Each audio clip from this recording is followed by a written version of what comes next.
ready to start again to try and ensure we get as much time as possible for questions and answers. Because I think this will be a session where there will be a lot of questions and a lot of interesting answers. At this point, our final session, we're talking about investing, really, talking about raising money and investing in startups, and everyone here in this panel has a great deal of experience when it comes to that.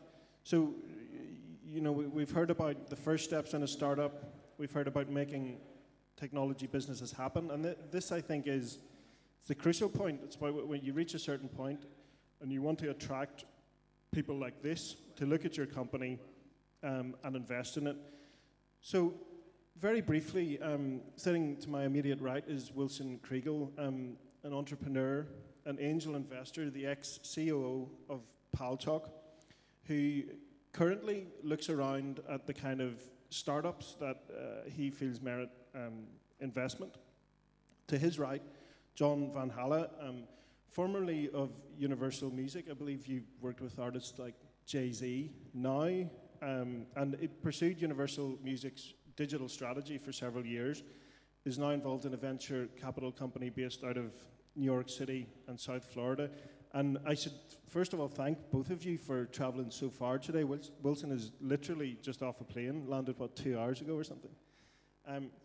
So thank you both for traveling such a long distance. Aaron Taylor is the founder and CEO of GoPretso, a local company, but is well versed in attracting investment. I believe you've been a serial entrepreneur all your life, involved in all sorts of different projects, which you can talk us through. And Gerry Moan from StartSmart is a startup consultant. He has worked with lots of companies in terms of helping them to attract investment.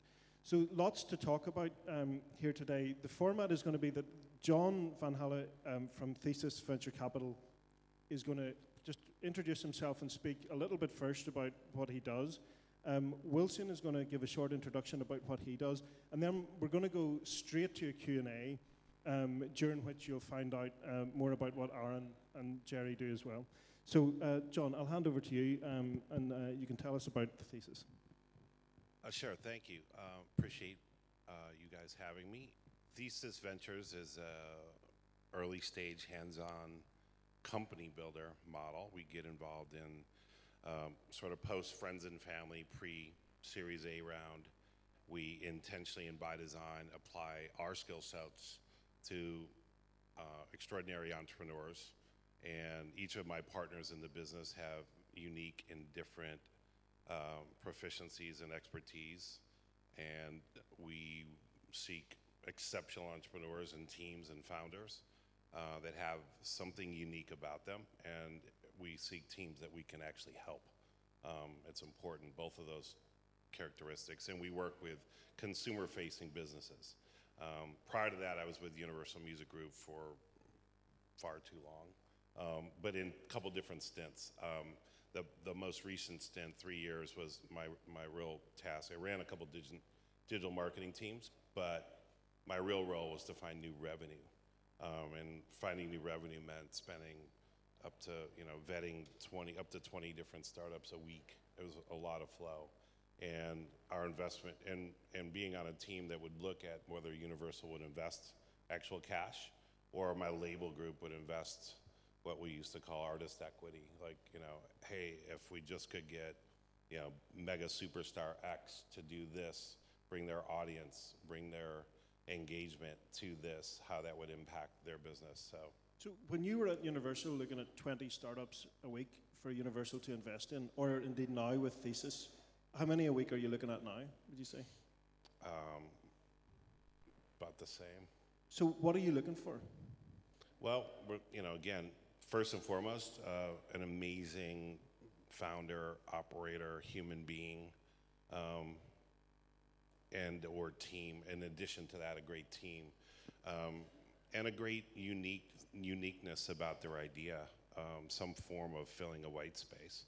A former boss of mine in the record industry, as a record producer, said, hey babe, it's got to make my ass shake. So the analog of that is like, what's unique about your idea? If it's a Me Too or similarity thing, then I'm not saying there's anything wrong with it, but it's probably not a right fit for us. And also, is there something about your business that we can actually help beyond capital? We invest with, and we use this phrase, intellectual, financial, and network capital, which is a fancy way of saying cash and sweat. And we're not trying to get up in your, drive your business for you. We want great operators to run their own business, but we are actively, by design, looking to help. And if, there's a lot of other options out there if you just want money. So we're probably not the right fit if you just want money.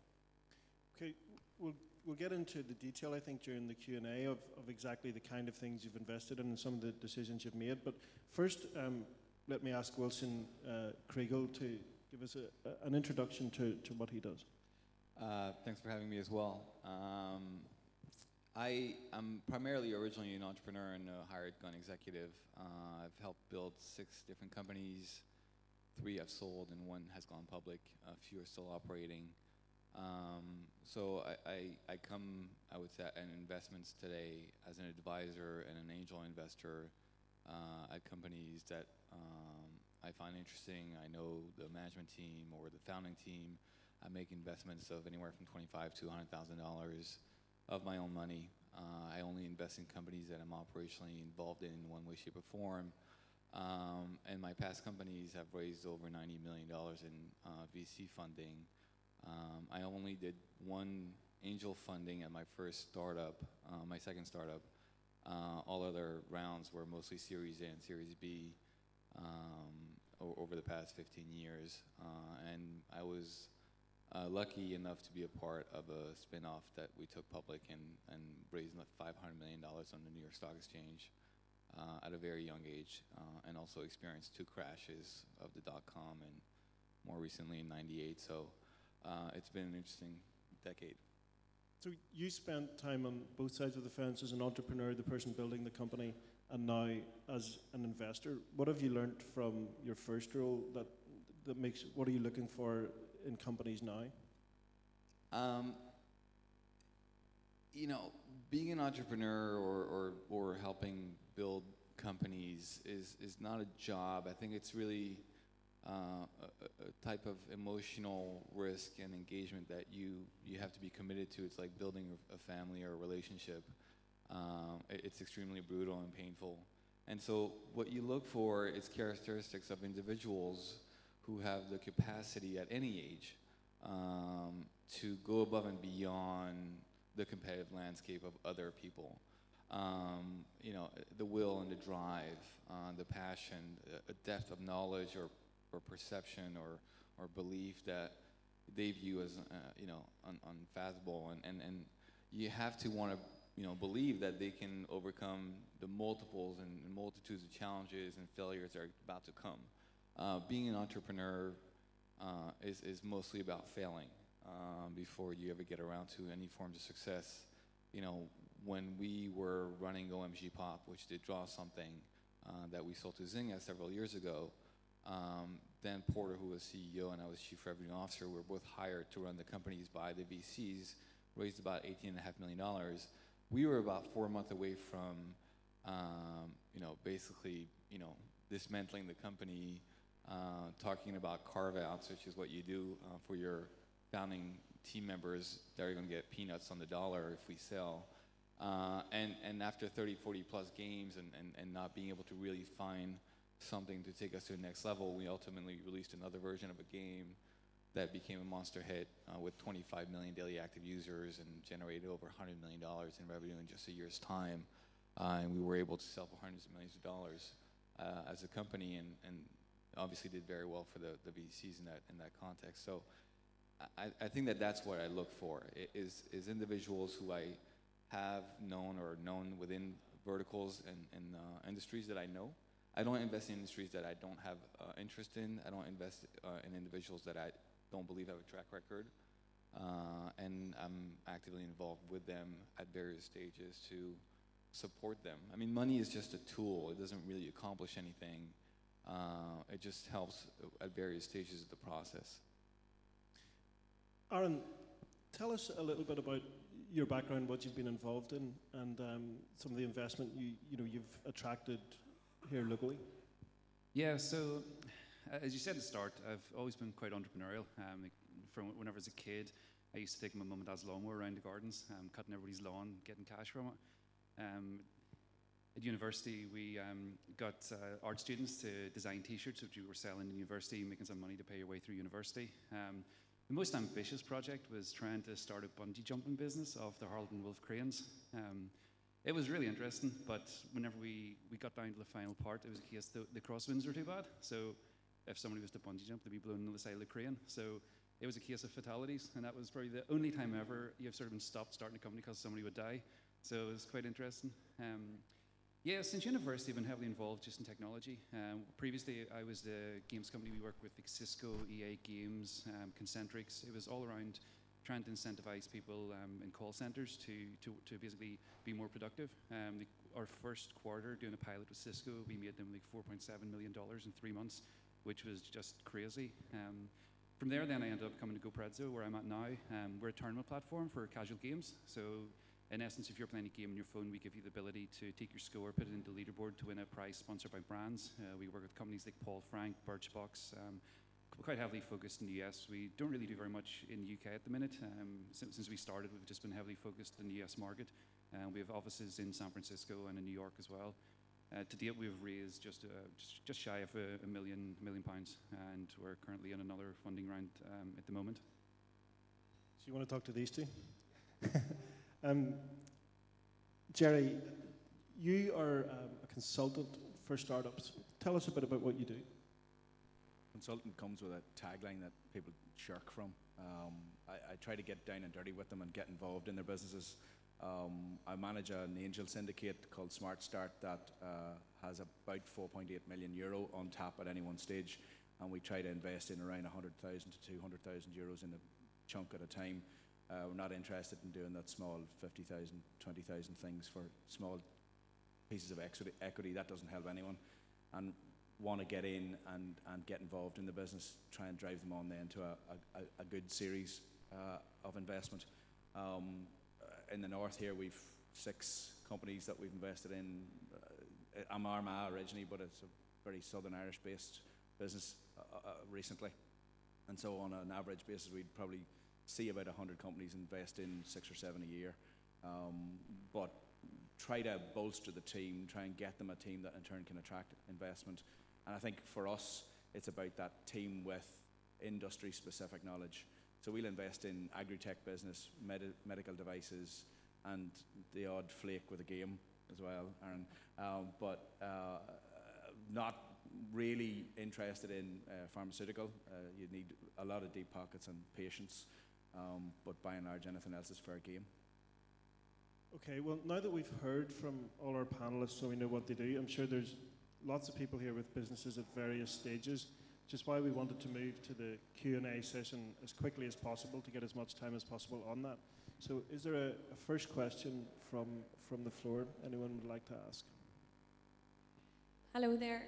I'll ask a question that I run a digital marketing agency, and we've had the opportunity to move into new markets. But investors in this digital kind of sphere see our business as a lifestyle business because we don't actually develop software, or we don't necessarily have a product, but we do have a really good service. I'm trying to raise investment at the minute. What advice would you give to me to get it? So we'll take that from Wilson first. Sell your company to a platform that has technology. I mean, the investors are going to look at different stages for, especially in the early stages. What you're trying to do as a seed early stage investor is invest in a team that's going to have the capacity to execute in a given time frame to get you to a Series A or a larger round of funding that's going to secure your angel funding and that's going to allow you to grow your business to a different level. And so there's multitude stages of investments, and early stage investors are trying to get basically things off the ground, get things built with their founders so that they can get to market readiness with a prototype, with some form of a product or a platform or a technology that a Series A group is going to see as valuable, as sizable. And remember, seed guys are getting diluted in the process. When you think about Series A and somebody putting $2 million or $5 million, they're looking for 10x return. You think about Series B, they're looking for 5x return. Series C, 2x return.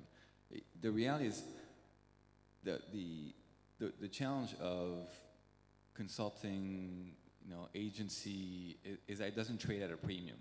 And so intellectual capital is valuable in the context of today's environment, which is it has to be an amplifier to a platform, to a technology environment. It has to create efficiencies and create value within the context of a given vertical. And so the intellectual capital itself on its own isn't valuable enough.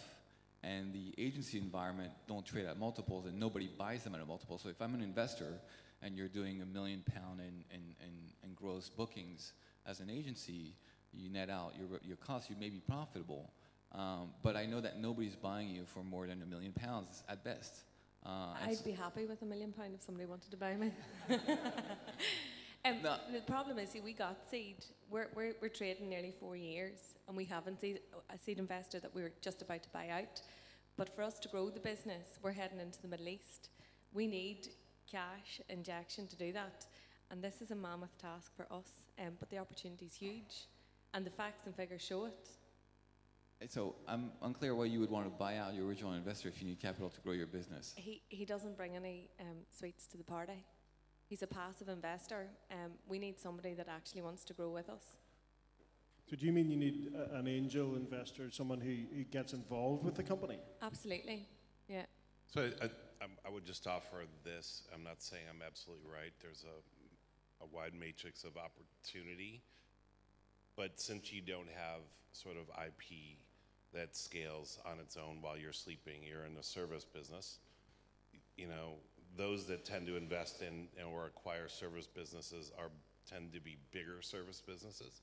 They tend to be the big ad holding companies. And, so a potential strategic partner for you is a traditional ad agency that doesn't do digital marketing. I'm probably saying what you already know, so forgive me if I am.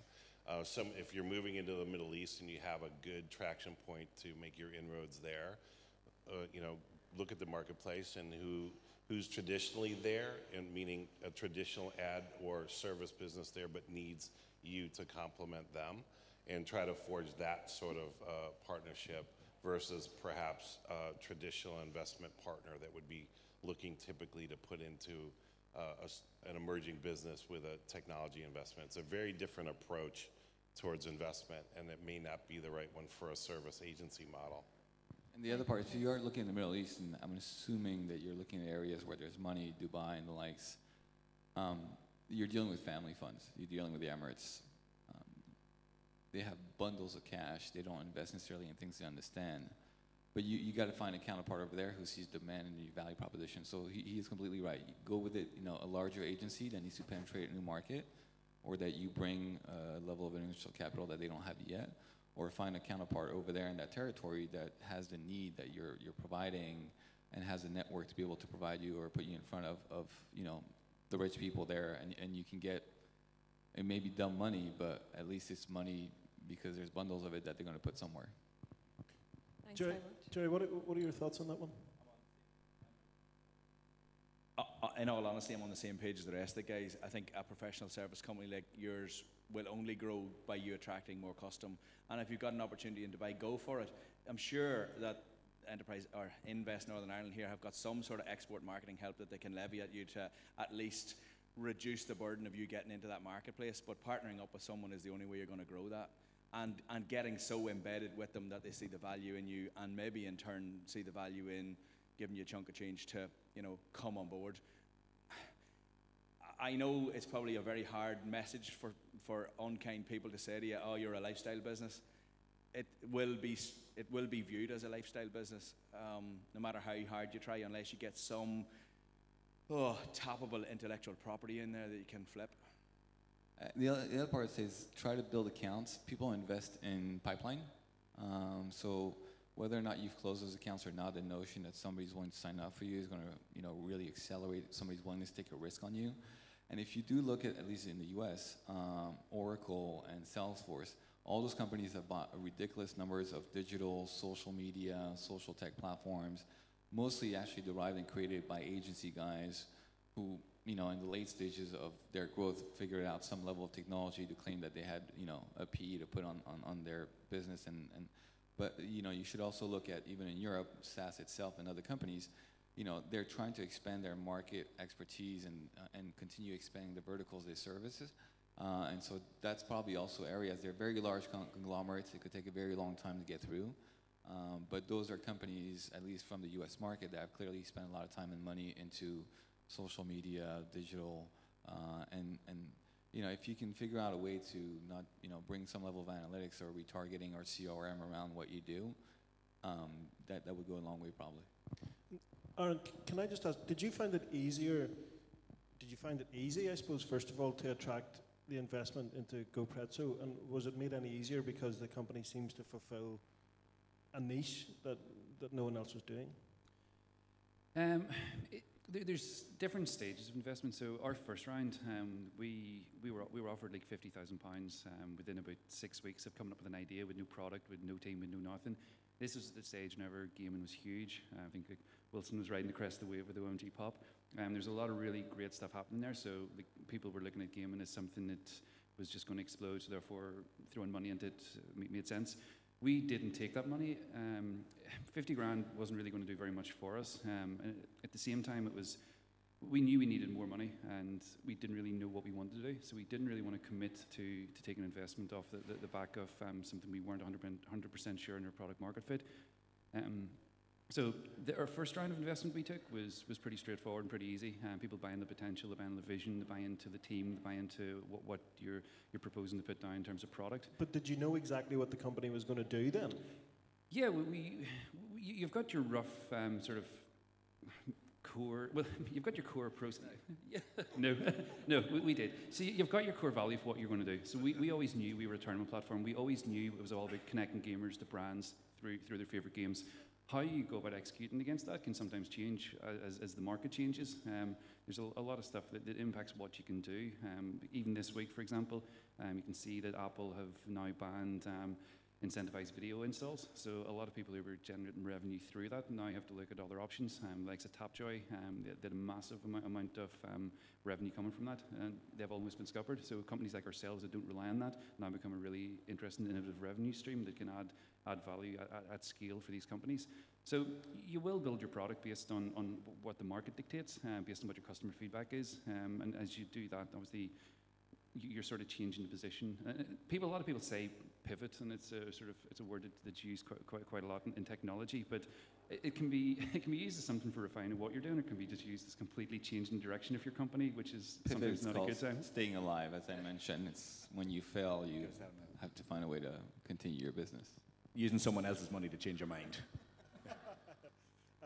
Any other another question from the floor?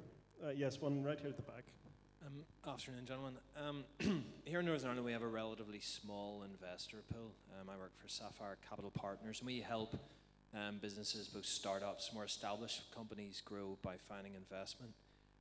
Do you think that crowdfunding is providing a way of going to a wider investment pool in other markets? I think the analogy I always use is how is a medical device that might save the world, a small widget, say, helping cure cancer.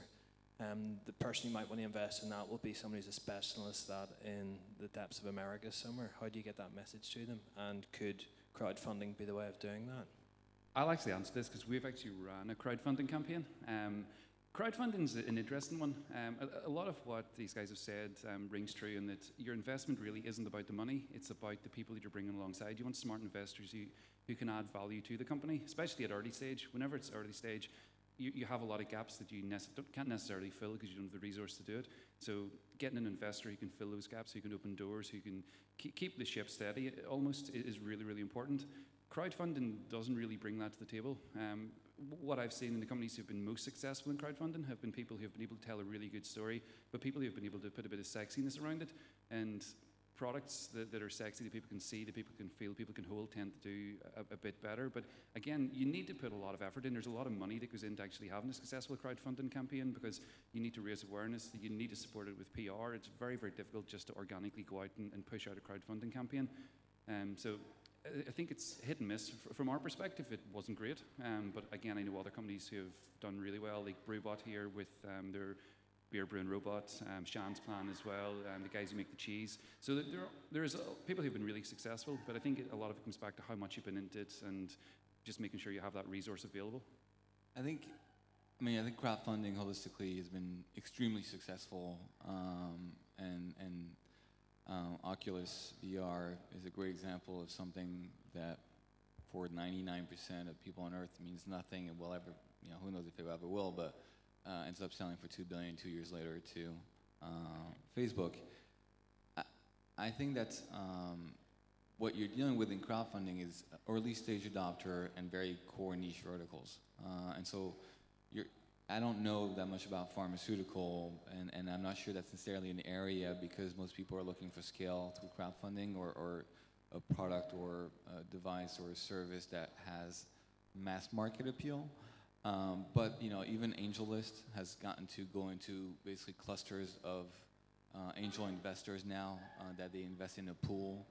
So there's a tremendous amount of ways and more money than ever in the market today. And quite frankly, getting money is not necessarily the hardest thing that an entrepreneur will do. It's time consuming, but there's money everywhere. I mean, it's just ridiculous. There's really money fucking everywhere. And there is a million moron out there who thinks that they're going to be a part of the next multi-billion-dollar WhatsApp exit, who are going to give you money at some point, or maybe, if you can pitch them that you're the next WhatsApp.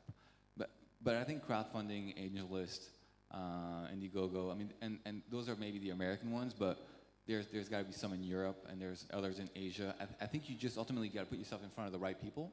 One of the most important part of raising money is, putting yourself in the right people who actually have an interest or an understanding of. I was recently, and I'm involved in a smart wearable technology company. I'm in New York City. New York City has not done a lot of smart wearable technology and hardware, for example. So even though I know a lot of the Series A seed round guys there, they're like, well, that sounds interesting, but we don't invest in that category yet. And when smart wearable becomes more mass market, then they'll raise another LP and they'll try to go into there and take more risk.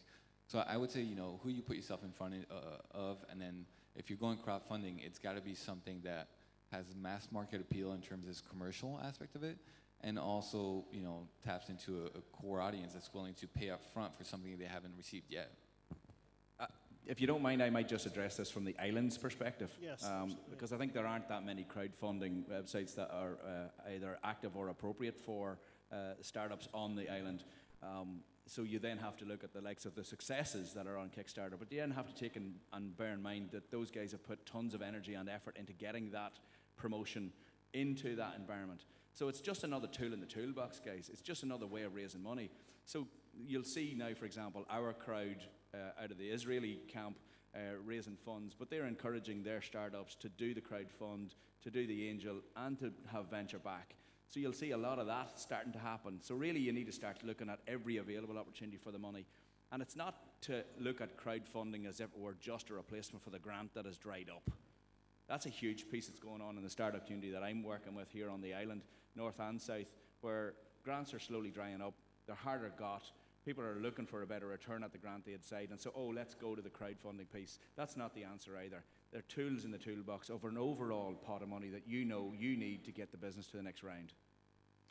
You mentioned there that you find there's a relatively limited investor pool here in Northern Ireland. I mean, it'd be interesting to explore the issue whether people with ideas, with companies at a certain stage, find it difficult to access that kind of international capital, access people like Wilson, people like John. Is that a difficulty for people here, do you think? It strikes me that we see our international trade delegations going off.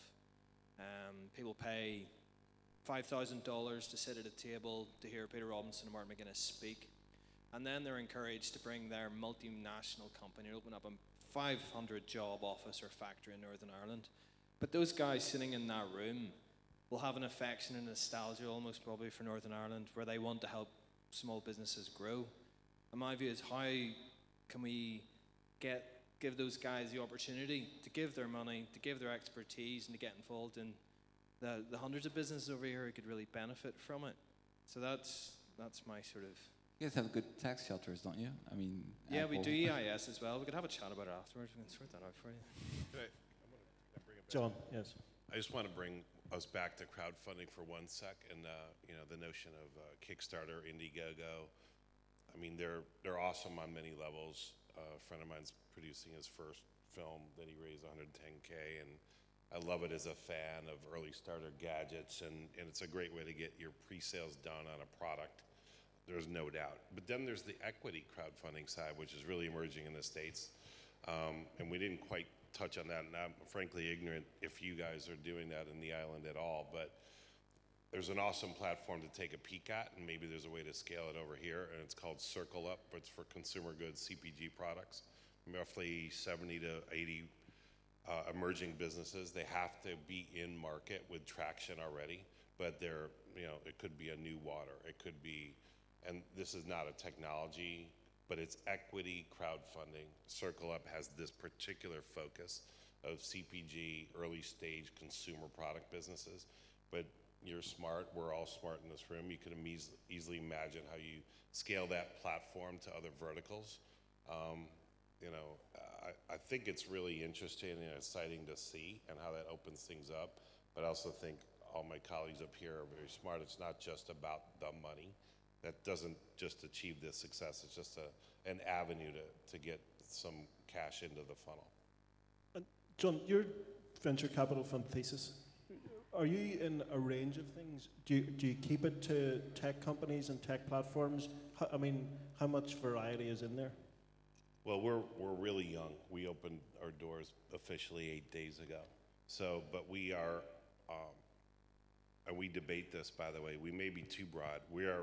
We focus on consumer-facing companies, and we're really dogmatic about our lack of dogma.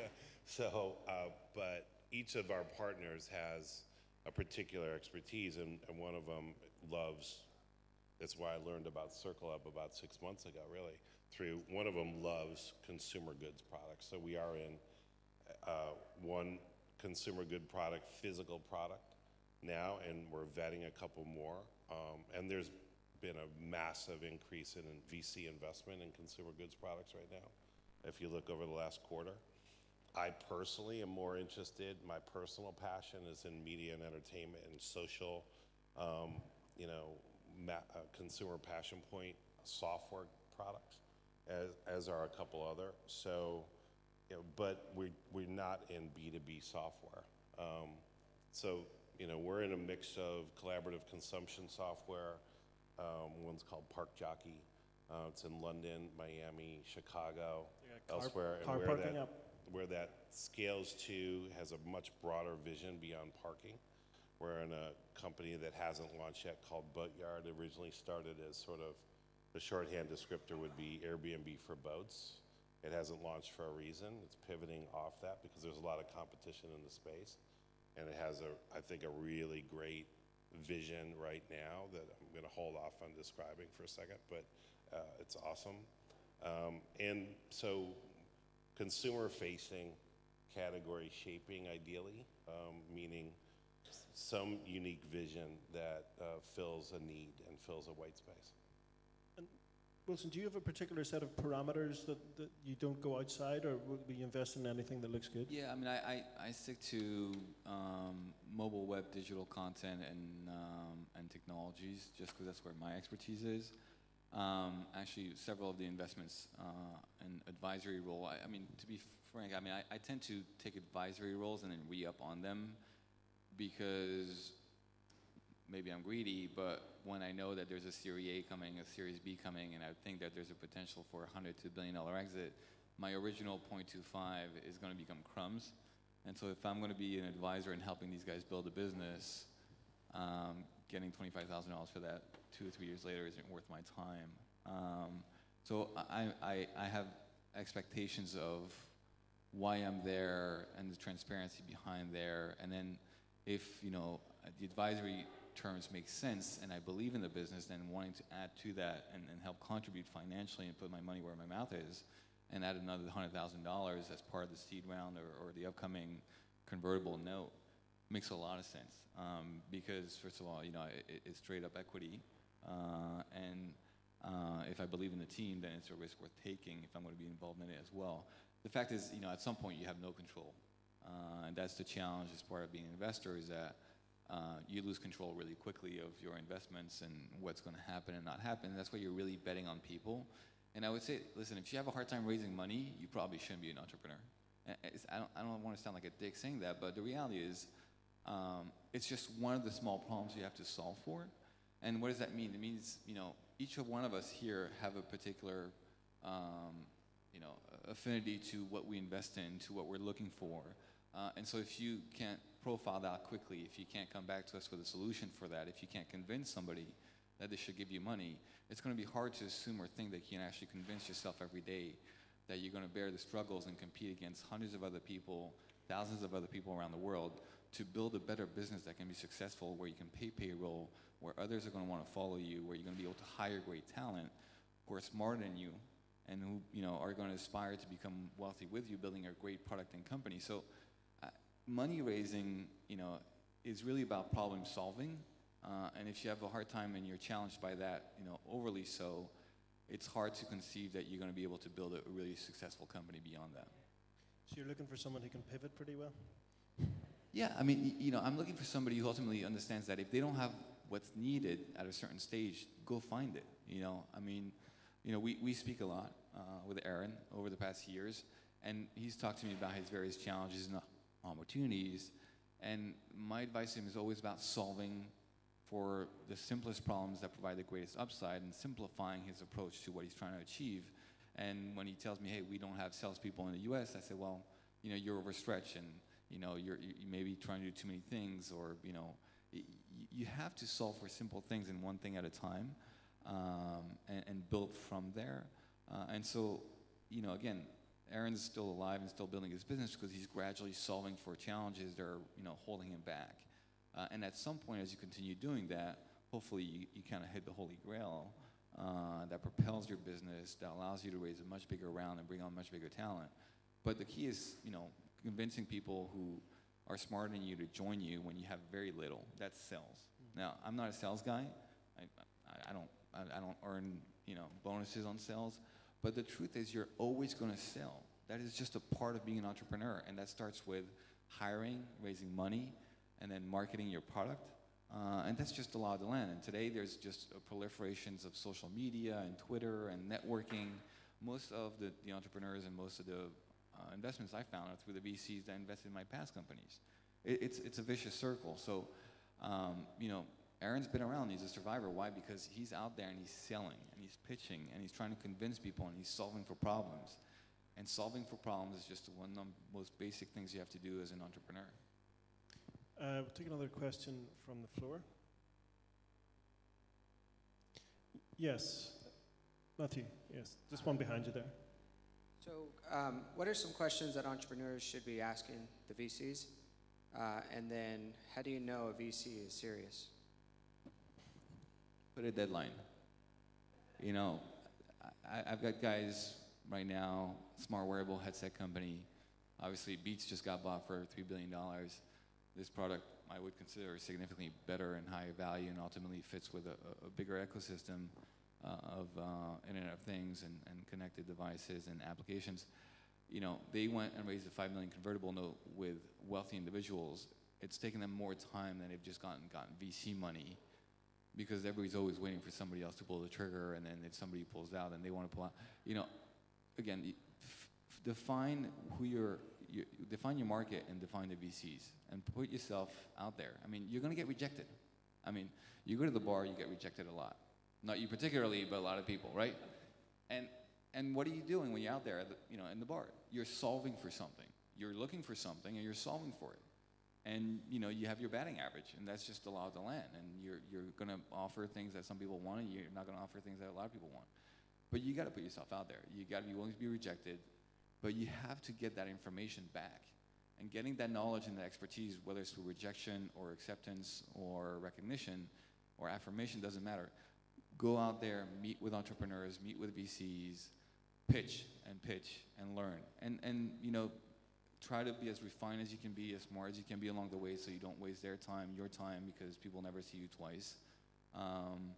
But you know, you got to hear what they have to say and why they're going to say no and why they're going to say yes. You know, every VCs at different stages have different terms and different approaches. Some do convertible, some do straight up equity, some want preferences, some don't care. You know, it just depends on the fund and the history of the fund and which partner you're seeing. I mean, each, you know, he's got a handful of partners at his fund. They're all individually come from a different background. They have different levels of interest.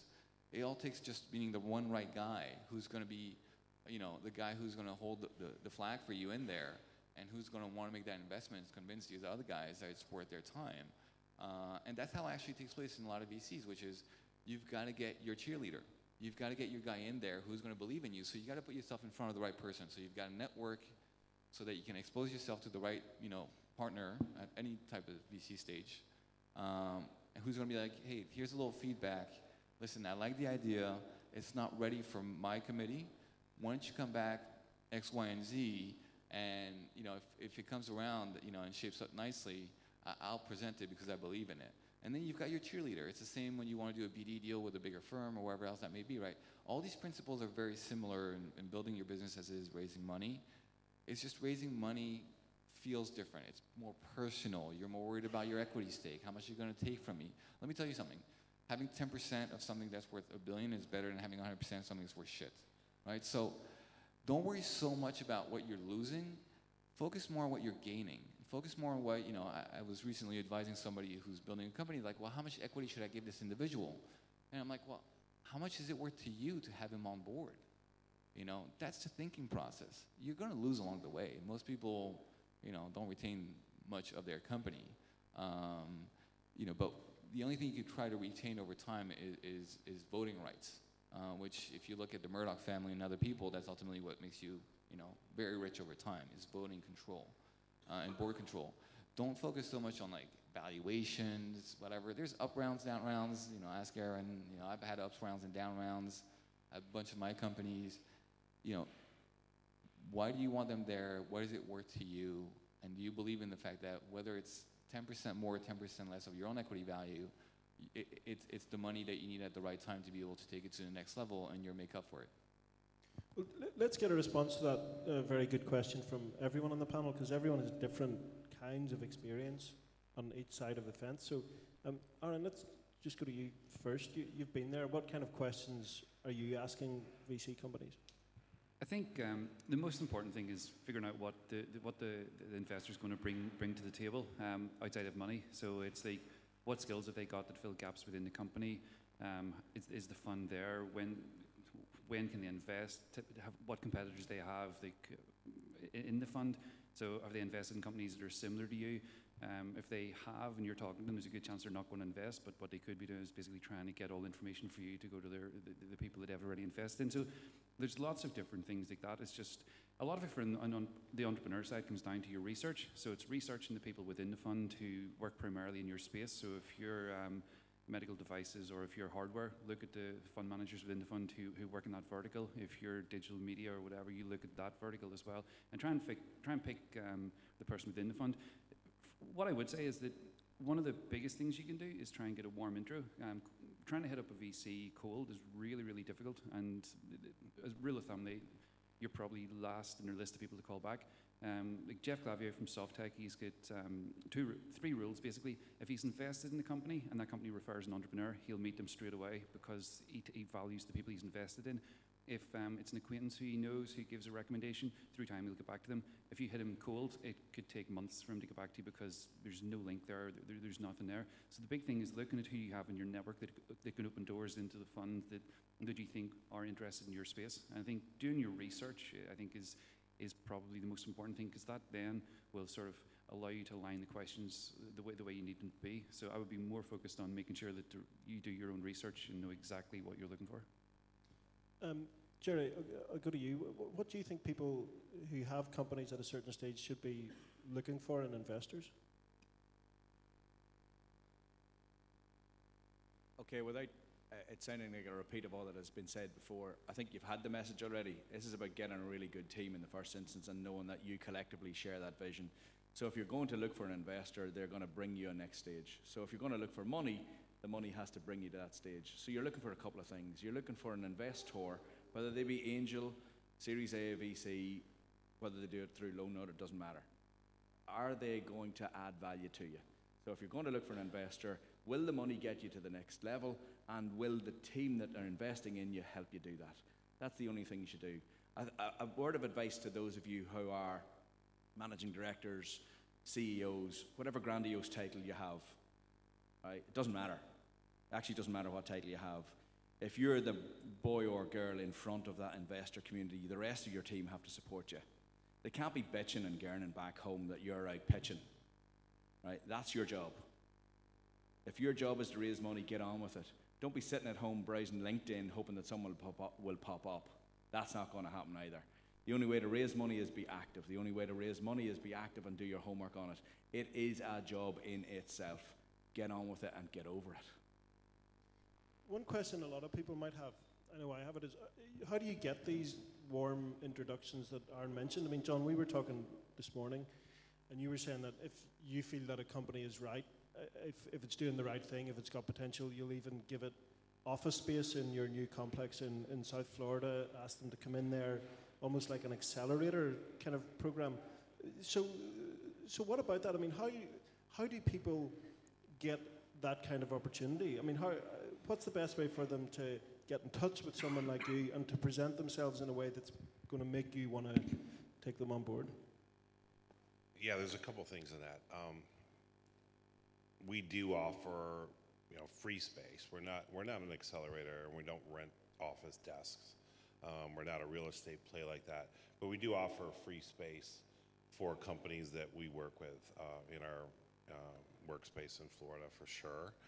And then the real question I think you're asking is, what's the best way to get a high quality networking connection made? Is that right? Yeah, it's like this warm introduction thing that was raised by your question earlier is, people working here in Northern Ireland with tech startups generally might find it quite difficult to get in touch with people like you guys, to get in touch with people, to find the money. You're shaking your head there. Do you disagree? I'm shaking my head because it's not hard. It's not hard. It's not hard if you ask the question. Yeah. It's not hard if you ask the question. Simple as that. These guys in the VC side, these guys in the VC side, me on the angel side, you have our email addresses, you have our phone numbers, you have us on LinkedIn. It's not hard. You might not get a direct introduction, but you know someone who knows someone who will do it. So ask the question. Just while we're talking about tech, I think outside Silicon Valley, tech has a broader scope. And so if you're in meditech, agri-tech, pharmacy, tech has a network in and of itself. So you want to start looking at those who you would aspire to working with. You want to start looking at those who you would know would bring value. Then you want to look inside the network and say, who do I know that knows them? It's a simple question. It's not hard. It just takes a bit of application. Yeah, I mean, last year I was in Derry, and I got the opportunity to speak to students. And somebody asked me a question about networking. I said, the day you're born, you start networking. You may not realize it, but you're building relationships over time. Those relationships are defined by trust, respect, credibility, pride, love, care. And so your network is, you have a network. Everybody in this room has a network. The question is, do you know how to maximize it? And then when you go in front of friends and family, which is probably the first place anybody usually looks for money, are you okay with the notion that you may risk and lose somebody who you care about's money? Are they okay with that risk? If you go to the seed stage, and the more importantly is $50,000 is $50,000 or 50,000 pounds. Like, it's not nothing to somebody, and it could be a lot to you to getting off the ground. The question is, what are you doing with that money? And how are you positioning your execution plan, whether it's friends and family with 50,000 pounds or, seed round with 250,000 pounds? Like, what's your execution plan that is narrow and focused and gets you to the operational next stage of your business. I started as a welder in oil rigs at 16. Who the fuck am I? I'm nobody. Nobody's nobody until you become somebody. Okay, so most of us will never be born in a very wealthy family in the Emirates, or get the 10 million from Bill Gates Trust. So you've got to build your way up there, and what you do by doing that, you build trust with every job that you have. You build credibility with every business plan that you execute on, marketing program that you execute on, and at some point, one day you become an entrepreneur. You don't just show up one day at 18 and say, I'm going to be an entrepreneur. Well, maybe. I mean, you started doing some things at home. You started selling some, newspapers along the way, but you built relationship in the process. Delivering the newspaper on time every day created credibility that your neighbors noted, and they noted that. And one day they say, you know what? This kid was always on time, always delivered my paper, always delivered me great customer service. I'll give him 10,000 pounds because I think he's got the type of personality and attitude towards what he does that's going to allow him to excel. And that's what you do over time. I mean, nobody just gives it to you. You have to build it and you have to earn it. And it starts at a very young age, and it starts in how you manage your relationships, and you build those relationships by actually trying to outperform yourself in everything that you do along the way. Would you guys invest in a company as quickly and as easily in Belfast as you would in San Francisco? I mean, I know we all like to think it's a connected world and that borders don't matter anymore. I'm sure Aaron will have something to say about this. But in reality, is that a factor? Does it inhibit you to be, outside of New York or Silicon Valley? I'll jump on that quickly. I think if everything else is absolutely equal, and that's not probably likely, and if everything else in that equation, because there's a lot of check boxes that need to get checked, let's say everything else is equal, then the answer could be yes, but it's not always equal, right? So, but certainly it's a global world and a global economy, and I know our company is looking at businesses all around the world. In an ideal scenario, we've got people right in our backyard that we can interact with. Even in this digital age, there's nothing that beats one-on-one interaction. Hence why you'll bring companies under your own roof? Yeah, absolutely, and offer that. And then I say it that way over and over as an offer, or it's not a forced and mandated thing. And in fact, we're talking to a company in Helsinki, we're talking to a company in Silicon Valley, and they're both leaning way forward on us as we are on them. So, but I'm thinking there's no, even in a digital world, there's no replacing being in the same room. And if you're geographically separated, you have to have some budget to get together often. How's that? I mean, I would say yes. The guy in the valley is probably not investing in Belfast, but it doesn't matter. What matters is understand the game that's getting played out there. There's a system. There's a system in the valley who invests differently from New York City, who invests differently from the UK, who invests differently from, here, who invests differently from Germany and Middle East and Asia. There's differences in cultures, how these funds are created, where these original investors come from on a DNA standpoint. So guys in the valley are product engineering driven, high growth, eyeball, growth rate focused. The guys in New York are mostly bankers originally, and now they're gotten to be entrepreneurs, but they had to have some form of business plan and model behind what they were trying to execute on that was much more formulated than just the great notion of talent and engineering geniuses that the guys like Zuckerberg had. Zuckerberg probably wouldn't have raised great money out of New York, but he raised great money out of the VC in the Valley because of the notion of the potential that he pitched, which they buy into there. When you're in Europe, for most of Europe, people like to see some level of a product, some level of profitability before they take some level of risk. But again, it's more around your play in your playground, and if you don't like what your playground's like, then go on another playground. But if your access to capital here is $500,000 or £1 million, what can you achieve in that context? And ultimately, it still comes down to the same thing: execution, focus, a great product, a great team, in the context of your landscape. And so somebody in this market isn't investing thinking they're going to capture the world. You've got to capture your market. Where is your market? And you should be where your market is. And so if you're doing a pitch in this area and you're talking about capturing Asia, that doesn't make any sense to me. But if you're talking about a market size that is Ireland or the UK or wherever else, and you're saying here's the market opportunity, here's what we need to start getting traction there, then there's probably enough money here for that. Now, if you do that well, then somebody somewhere else is going to recognize that you've built a profitable, sustainable, 20% a quarter growth rate business, even if it's just in a few hundreds of thousands of euros or millions of dollars, and other larger European funds are going to get interested. Then you get the founders funds and other guys in Germany who invest all over Europe, and then you get your Series A, and then that propels you to expand in Europe, because ultimately European companies start by expanding in geolocations where they culturally understand the execution and the size of the markets, and that attracts Asia, or that attracts America. I mean, there is a game out there. Play the game. You just have to learn it and accept it for what it is, and maximize what's available to you. And if 50,000 pounds is what it is, get it off the ground. Take the risk. What are you losing? I'm conscious that we're running out of time now. So, Aaron, I'll just ask you what your experience of that has been. I mean, as a company based here. I think it's very much stage based. We pitched early stage seed investment in the US, in New York, and also in San Francisco.